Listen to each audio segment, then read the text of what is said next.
in sum, I would say that the prospect of conflict actually is moving further away from us because the logic is very simple. Yeah, if China is getting stronger, then the United States would certainly find it more difficult to have a conflict, yeah, with China.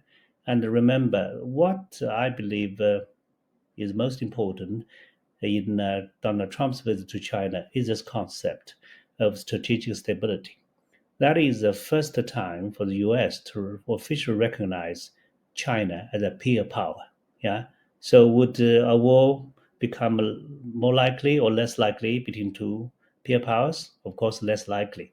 And on Taiwan issue, people always mention the stick part of our policy, but people forget we also have offered the carrots. Yeah. Remember when the chairwoman of the opposition party, Ms. Chen Yuen, came to China. 大家好，这里是嘎人四绝频道。刚才的精彩集锦已经把本期访谈最核心的判断摆在了我们面前：中国实力不断增强，中美之间真正爆发冲突的难度正在上升，而两个对等强权之间战争风险反而可能下降。这个结论听起来平静，却足够分量，也直接击中了日本扩军。美国前沿部署以及台海局势背后的关键逻辑。节目今天邀请到的是曾在中国人民解放军服役，长期研究国际安全与战略问题的周国大校。面对日本把中国定义为最大战略挑战，他为什么认为这既是误判，也可能加剧地区紧张？日本和菲律宾不断靠拢，究竟是在展示决心，还是在给中国扩大存在创造机会？从导弹试射、核威慑到美国要求盟友承担更多风险，表面上是军事部署的变化，背后其实是力量对比和战略信心的重新排列。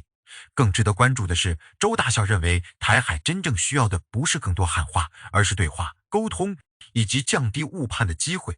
接下来我们就把这些看似分散的事件串联起来，看看东亚局势究竟正在走向对抗，还是走向新的战略稳定。At the end of July, early August, which tested a missile into the Pacific. And here in Australia, of course, as you'd expect, there was a little bit of, a little bit of concern and outrage. But it seemed to me that the message really wasn't to the Pacific Islands or even to places like Australia at all. It was just a demonstration that China had second strike capabilities. Is there anything more to it than that? And I guess, again, how is it that we can interpret that particular test, particularly in the context that we've been discussing? Well, actually, I believe the PLA should have done more, missile test, because altogether it only conducted 3, which probably is less than what the US would do in a year. So when there are so few, so people became alarmed when you did it. Yeah. In terms of this kind of procedure, I think that China has no problem at all because China is not a member of the Hague Code of Conduct against missile proliferation, which requires 24 hours prior notice. China is not a member. But one thing is very interesting.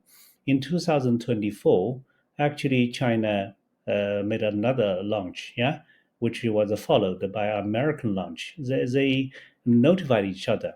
And at that time, the US was happy. It actually praised China's notification.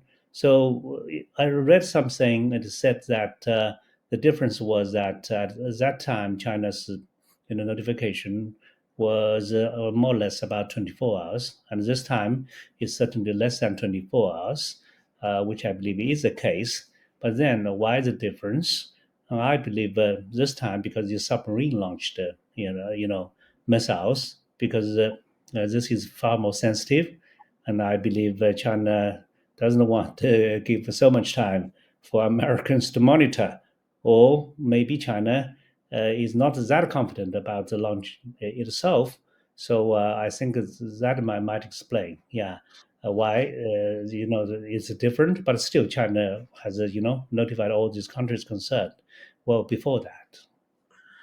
I mean, the fact that it demonstrates second strike capability and an ability ultimately to take a war outside of this region seems to be also a very significant message, because the way that America has prosecuted its conflicts in other parts of the world has always been with the safety of the knowledge that they can pack up and go back home, and the war doesn't follow them back home.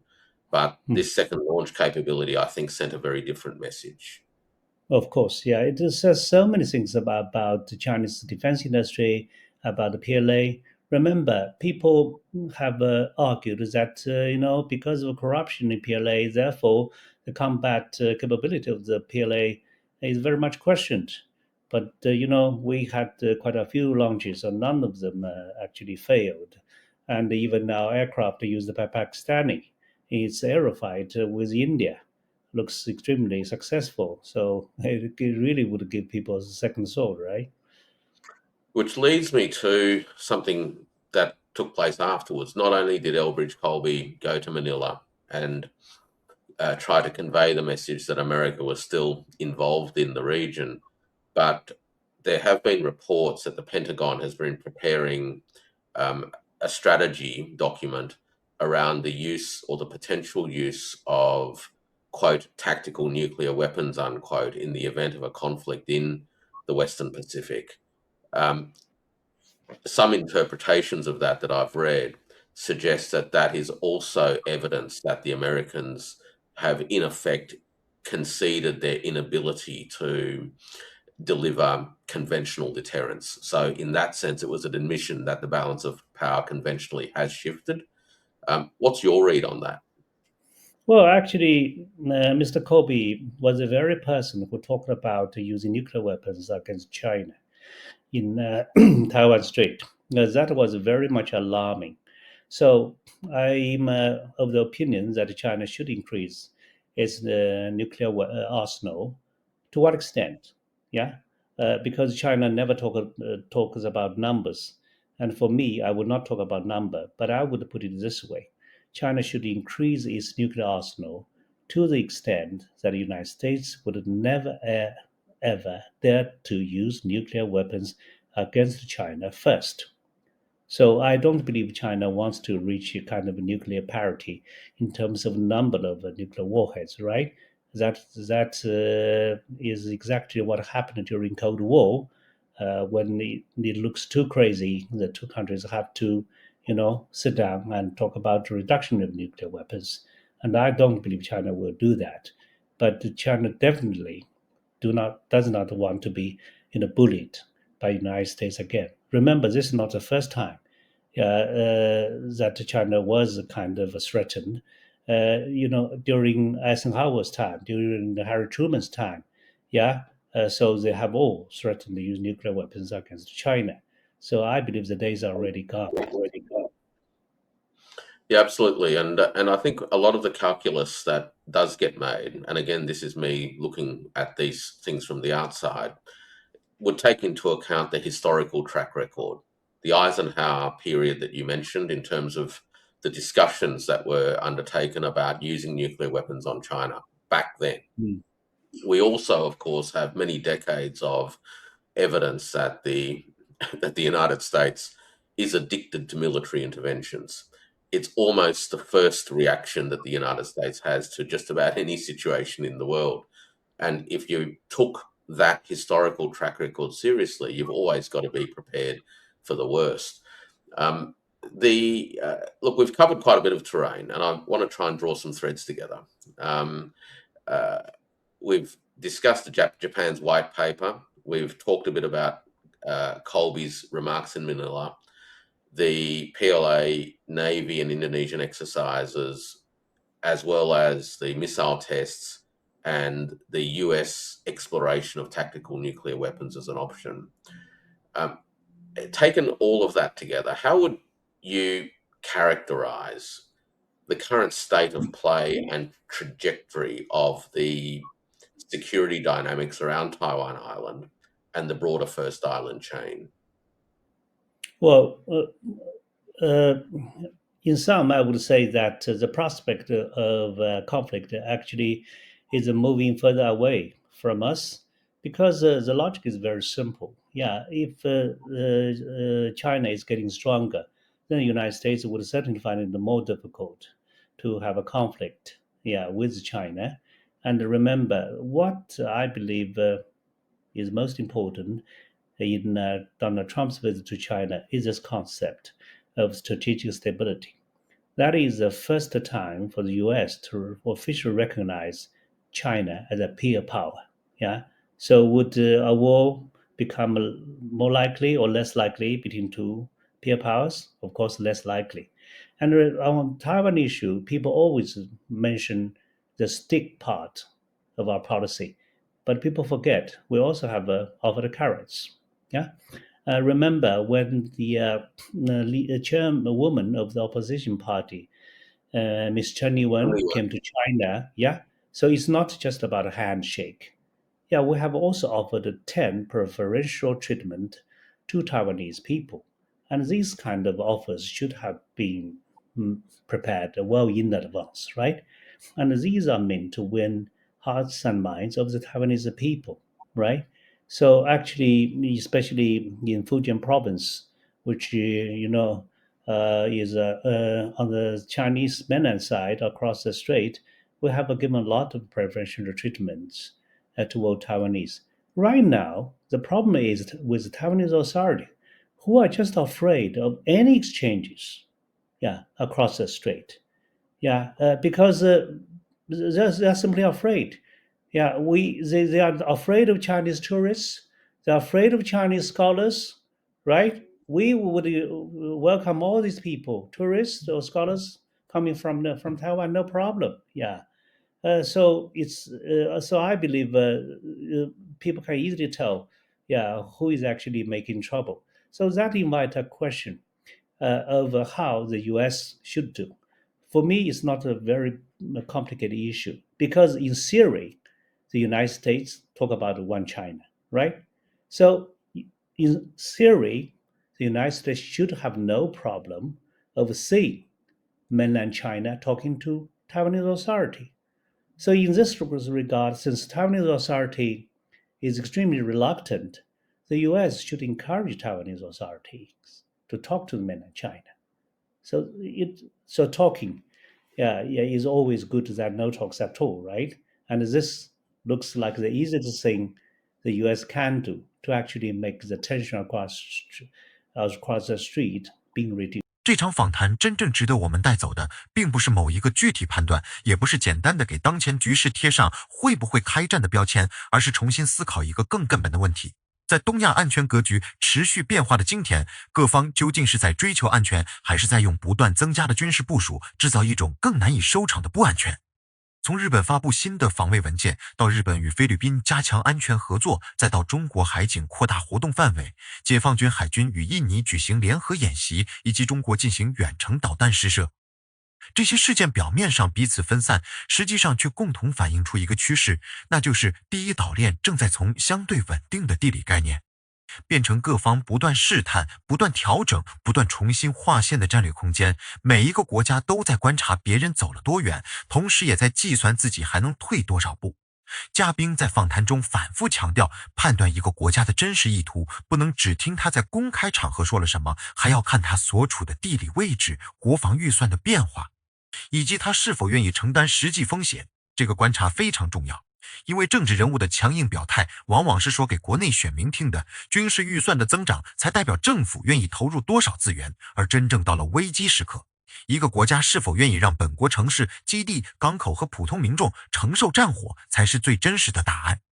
日本的情况正体现了这种复杂性，一方面日本不断强调周边威胁，扩大防卫开支，强化与美国及其他伙伴的协调；另一方面日本自身也面临经济压力、人口问题和军事资源有限等现实约束，他希望获得盟友的安全承诺，却未必愿意在最危险的时刻成为冲突的前线。菲律宾同样如此，他可以允许外国军队使用部分基地，也可以在外交上表达支持，但同时又会设置条件，避免本国领土直接变成攻击发起地。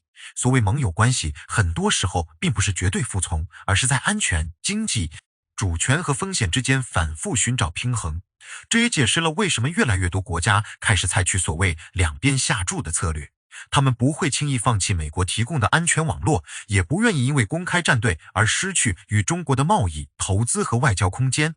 对这些国家来说，口头支持并不等于军事介入，接受军费压力也不等于愿意承担战争代价。我们不能只看联合声明和握手合影，更要看危机发生时谁会真正出钱出兵，谁又会在最后关头保持距离。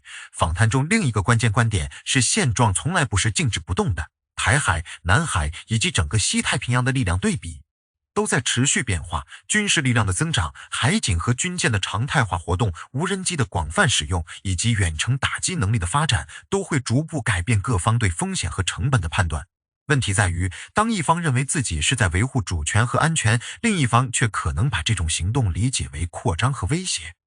安全措施就可能变成对手眼中的挑衅，进而形成典型的安全困境。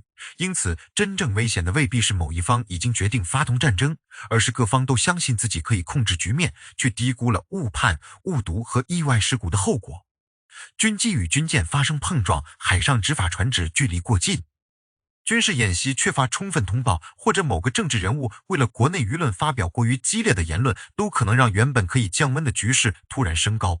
一旦民族情绪被点燃，决策者就会受到舆论裹挟，原本有限的行动也可能被迫升级。导弹试射和核威慑问题更是把这种风险推向了极端。展示远程打击能力确实可以让对手更加谨慎，形成一定的威慑，但威慑越依赖恐惧，误判的代价就越高。当一方不断强调自己拥有反击能力，另一方就可能加快部署、扩大军费、提升戒备等级。这样一来，所谓为了避免战争而进行的准备，反而可能制造更强烈的对抗循环。核武器存在的意义应该是让战争无法轻易发生，而不是让核威胁成为日常政治表达的一部分。这场访谈最值得重视的结论，也许正是冲突并非注定发生，力量对比的变化可能增加紧张感，却不必然导向战争。当两个大国都清楚冲突将带来无法承受的经济、军事和政治代价时，理性反而可能重新发挥作用。战略稳定不是要求各方没有分歧，而是要求各方即使存在分歧，也能够建立沟通渠道，明确红线，减少意外，并且保留退让和重新谈判的空间。对于台海问题来说，对话永远比沉默更有价值。对话不意味着放弃立场，也不代表必须立即解决所有争议，而是让各方能够确认彼此的底线，了解彼此的担忧，避免把对方的每一次行动都解释成最坏的意图。美国、日本、菲律宾以及地区其他国家也都需要认真回答一个问题：不断增加前沿军事部署，究竟是在提高安全，还是在把自己更深地绑定到一个可能失控的冲突链条之中？归根结底，真正成熟的战略不是只展示力量，更是知道什么时候使用力量，什么时候克制力量。真正可靠的安全，也不是把更多武器堆在更靠近对手的地方，而是让危机发生时，各方都有可以使用的沟通机制，都有能够后退的台阶，都明白战争没有真正的赢家。面对正在变化的东亚，我们需要保持警惕，但不能被恐惧牵着走；需要理解力量，但不能把力量误认为一切；更需要在复杂信息中保留独立判断，而不是只接受某一方的单向叙事。以上就是本期内容想和大家分享的核心思考。对于日本的军事扩张、美国的前沿部署、中国不断增强的区域存在，以及台海未来最需要优先建立的沟通机制，您有什么看法？欢迎在评论区留下您的判断，也欢迎点赞订阅，持续收看更多精彩视频。